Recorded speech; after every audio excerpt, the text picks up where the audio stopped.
printing out the Scorpion mask from the latest Mortal Kombat movie, and I got this file from Nico Industries. So if you guys want some pretty quick, easy, awesome, cool files to print out, go down to Nico Industries. They're also the sponsor of this video.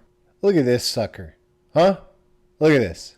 Not too bad. You can see a little bit of layer lines in it, but this is actually the battle damaged file from Nico Industries. There's one on there that's not battle damaged, and technically on the left side of the mask I was supposed to do more of a like frosted rust style of color, but I'm gonna do all that because number one, I'm pretty lazy, and number two, I just wanted a solid mask. I didn't want to have to sand down all the details on it because on the side of the mask there is a ton of details, and I just don't want to go in there and do a bunch of sanding, to be honest. Like, I'd rather sand rounder style of helmets like the Mandalorian, the Iron Man, you know, your typical go-to helmets. I will say getting into the style of printing out masks is actually really fun, and I feel like there's almost like an untapped market of it, especially if like Halloween comes around and you just have a ton of these on hand. You could like sell these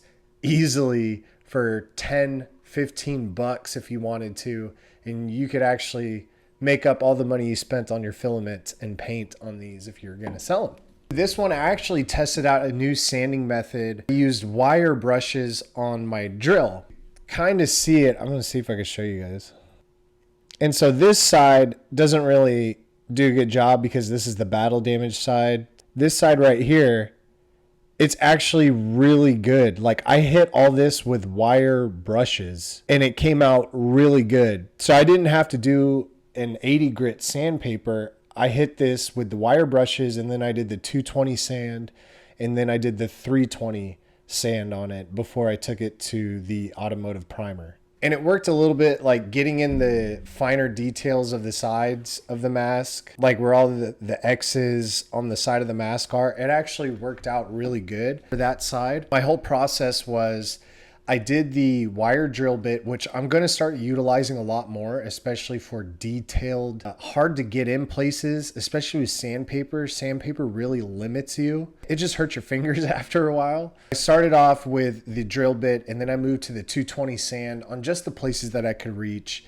And then I hit the 320 sand again on just the places I could reach. Then I did the automotive primer, sanded it down one time with the 300 grit as best as I could, and then I used spot putty on some damaged areas because the prints really didn't come out that good on some of the mouth edges. And then I was so excited because I had this unused can of Montana Gold. I was so excited to use it. It came out awesome. I actually wish I didn't have to put clear coat on it, but I want to protect it. So I only did one layer of clear coat over this whole thing, and I did the gloss clear coat. That Montana paint, there's just something about it. Even like the can itself and the way it mist out, it doesn't, like, if you go get like your regular Krylon's gonna spray out like a freaking pressure washer, and that Montana just, it mists down onto it. The coat it gives it is just phenomenal. I absolutely love it.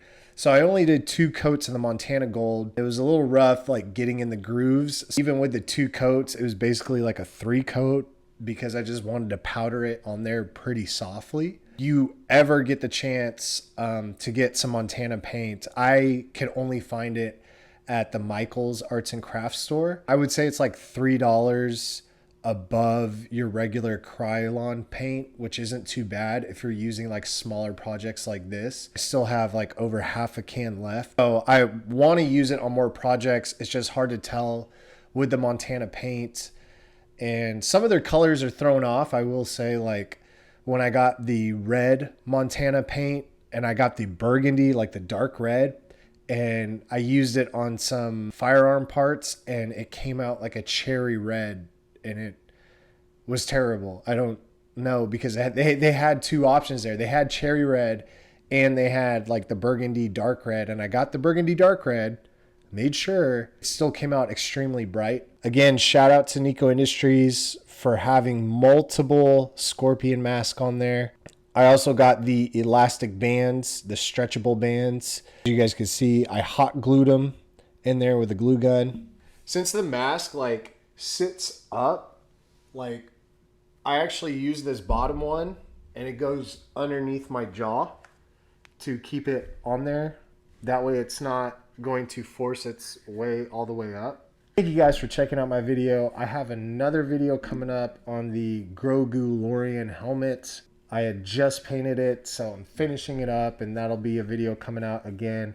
Do all the YouTube things that you guys do. Punch, kick, scream, like the video, subscribe if you haven't already. There's a lot more projects headed our way. So thank you guys again, and I'll catch you in the next one.